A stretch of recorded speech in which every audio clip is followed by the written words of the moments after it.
music, but about life.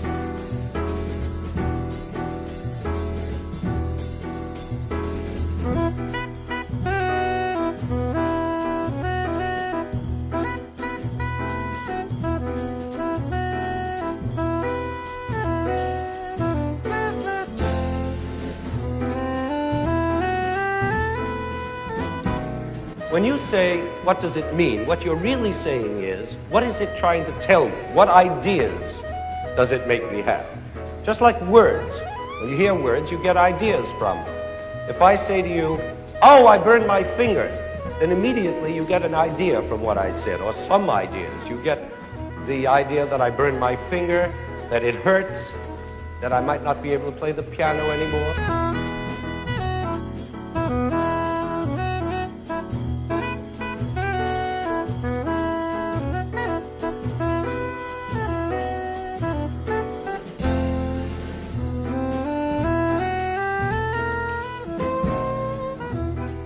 When I was born, my 4 older brothers who were already playing music, they knew that they needed a bass player to round out the family band. And so I was born into that role. And as I'm older, I'm looking back on it now that I'm kind of called a teacher.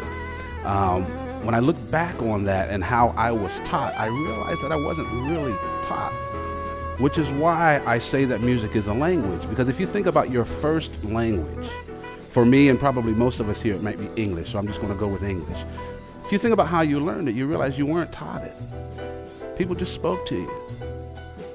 But the coolest thing, this is where it gets interesting, is you were allowed to speak back.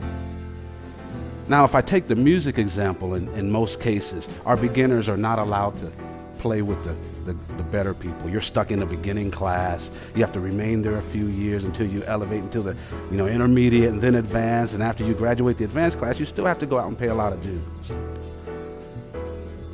But with language, to use a musical term, even as a baby, you're jamming with professionals all the time, to the point that you don't even know you're a beginner.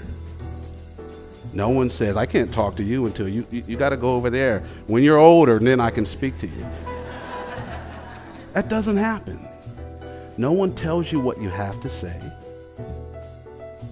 You're not made to sit in a corner and practice. You're never even corrected when you're wrong. Think about it. When you're 2, 3 years old and you say a word wrong over and over, no one corrects you. If you say it wrong enough times, instead of correcting you, your parents learn your way. And they start saying it wrong too. The coolest part of that is you remain free.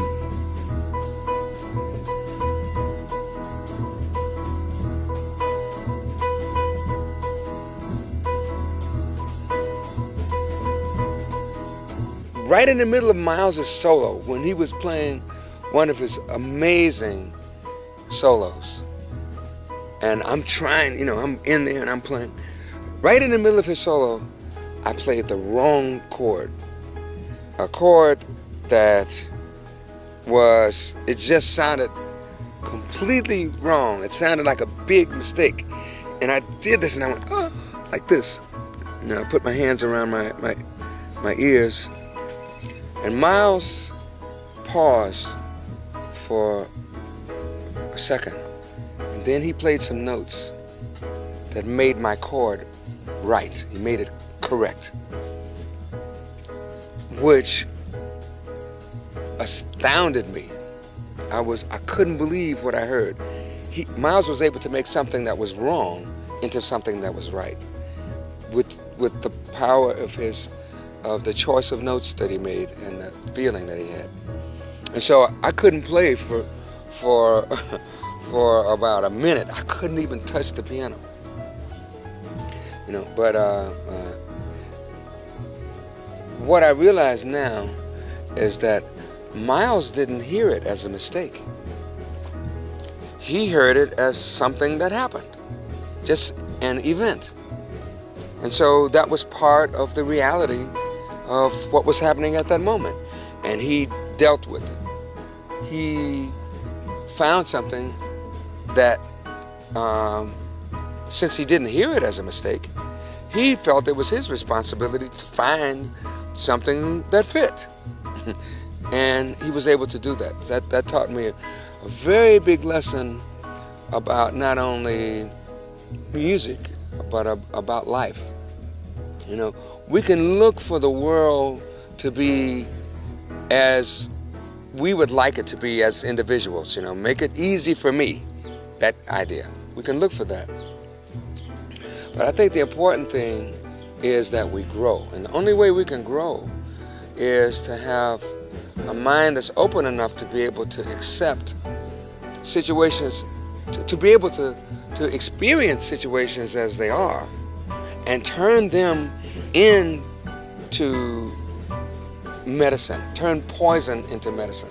Take whatever situation you have and make something constructive happen with it. That's what I learned from that situation with Miles.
It's like one thing is moving in one direction, one thing has arrived, so it's this tension and it's glorious. Right. I love thinking about these things emotionally just because that's a feeling. I know that feeling in my life. Music is not different from life. No.